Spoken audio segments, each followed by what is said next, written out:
Assalamualaikum warahmatullahi wabarakatuh. Selamat pagi Ananda sekalian. Bagaimana kabarnya hari ini? Semoga sehat selalu ya.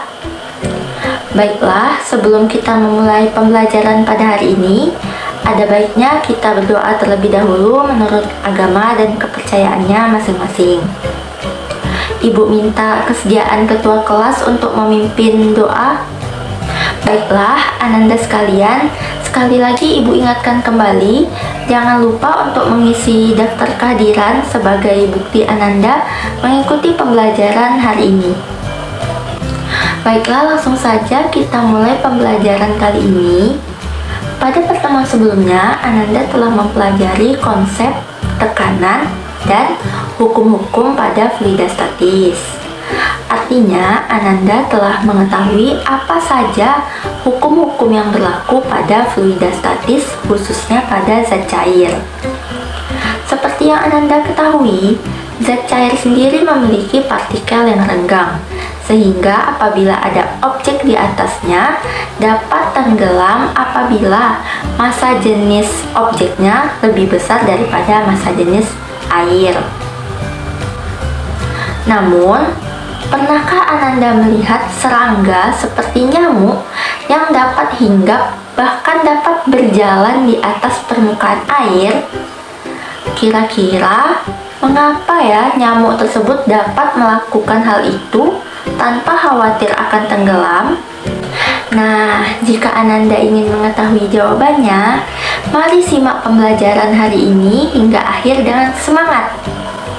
Baiklah, tujuan pembelajaran kita pada kali ini adalah melalui PBL, siswa dapat memahami konsep tegangan permukaan zat cair, alasan terjadinya tegangan permukaan, dan formulasi tegangan permukaan, serta mampu bekerja sama dalam kelompok dan mempresentasikan hasil eksperimen terkait tegangan permukaan zat cair. Ananda sekalian, seperti yang telah Ibu katakan pada pertemuan sebelumnya, bahwasanya kita akan melaksanakan eksperimen pada hari ini. Ibu akan membagikan kelompok eksperimen hari ini, dan Ibu minta Ananda untuk mempersiapkan alat dan bahan yang telah Ibu listkan pada pertemuan sebelumnya untuk melaksanakan eksperimen kita terkait pembelajaran hari ini. Alat dan bahan yang diperlukan ialah sebagai berikut.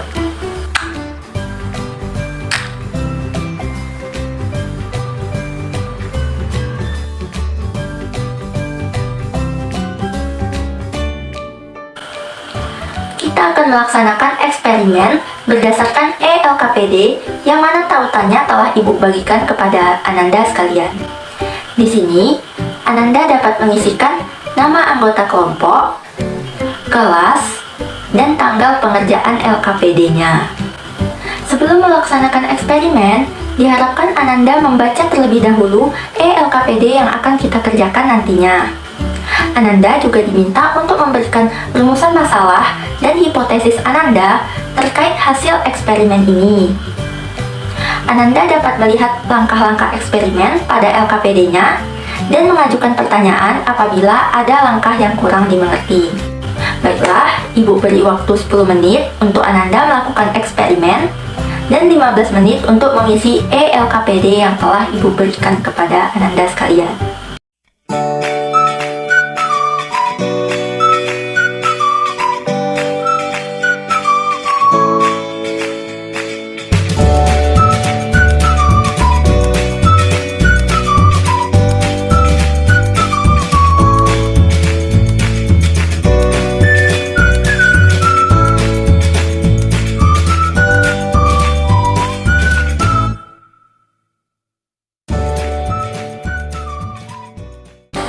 Setelah Ananda melakukan eksperimen, Ibu minta tiap peserta didik mengisikan hasil eksperimennya dalam tabel pengamatan di ELKPD ini, yang mana tautannya telah Ibu bagikan.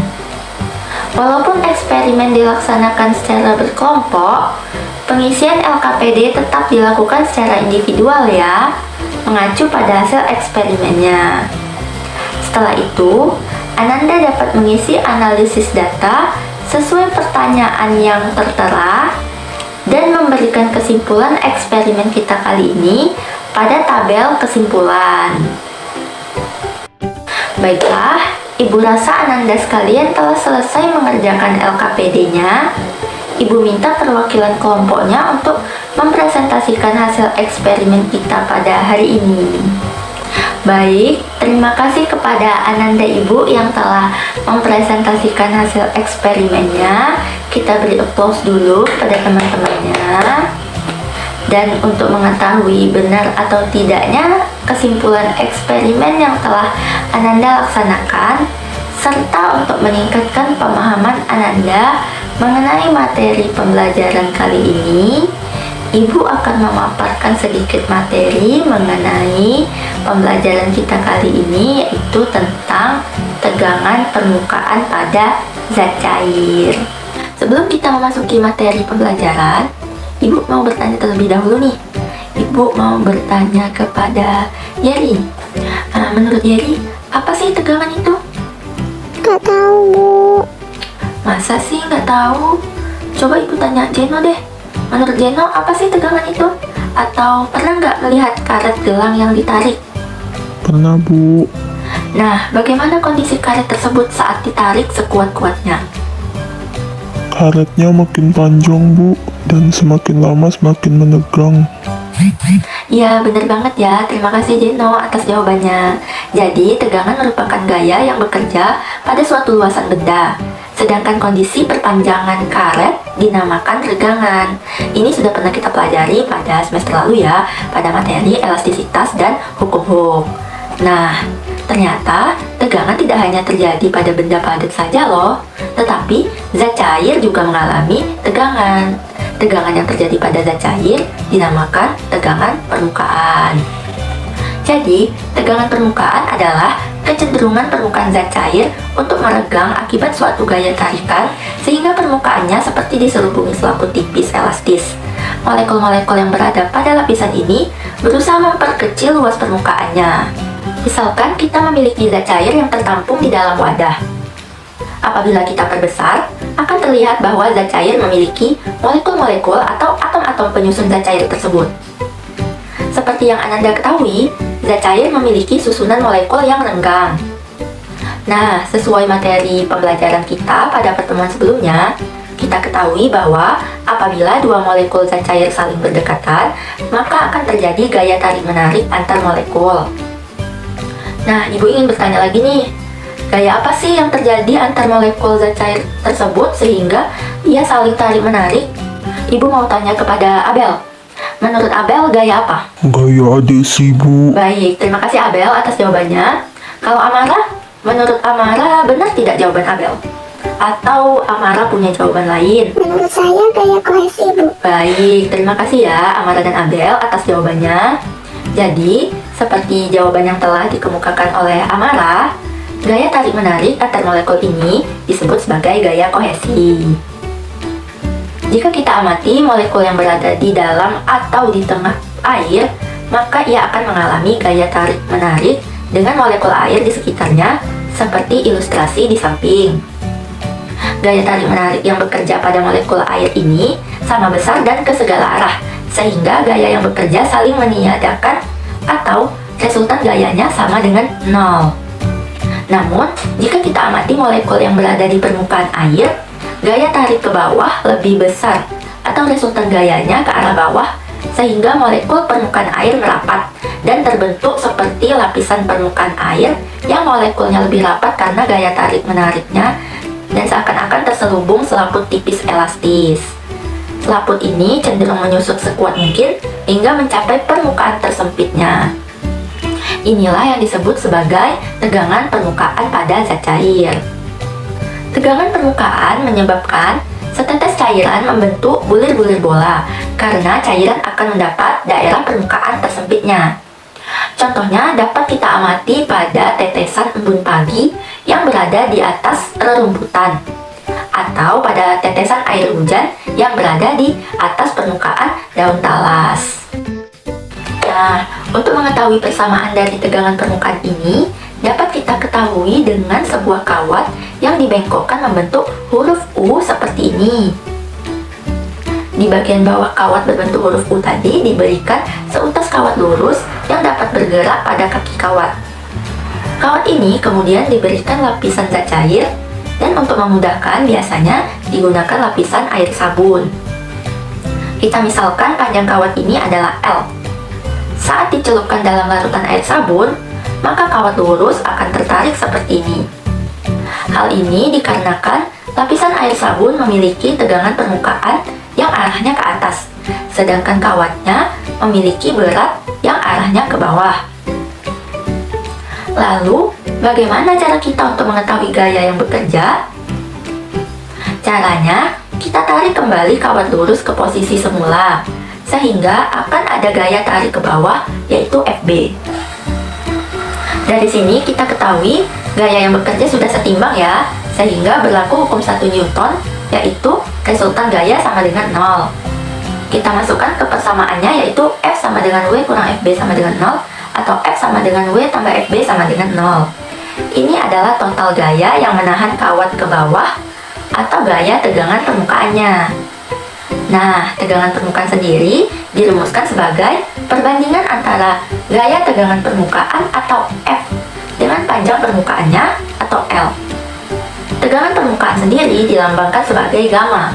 Karena lapisan air sabun memiliki dua permukaan, yaitu depan dan belakang, maka gaya permukaan bekerja sepanjang 2L. Sehingga tegangan permukaan dapat dirumuskan sebagai berikut.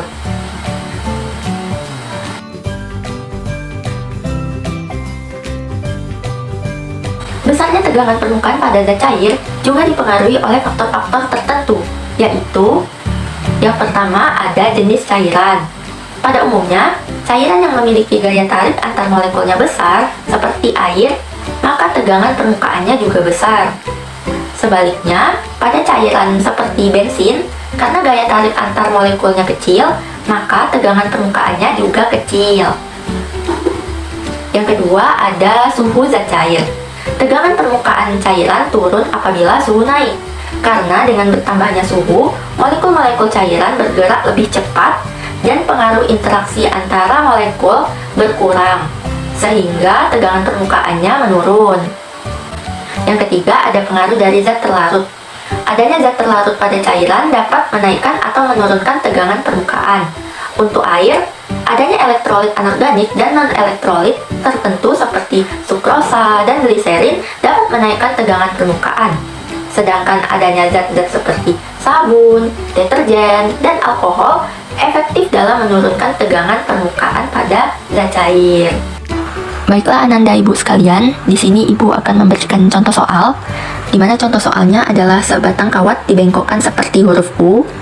Kemudian, kawat kecil PQ yang bermassa 0,5 gram dipasang pada kawat tersebut seperti pada gambar. Selanjutnya, kawat dicelupkan dalam larutan sabun dan diangkat vertikal sehingga terbentang satu lapisan sabun.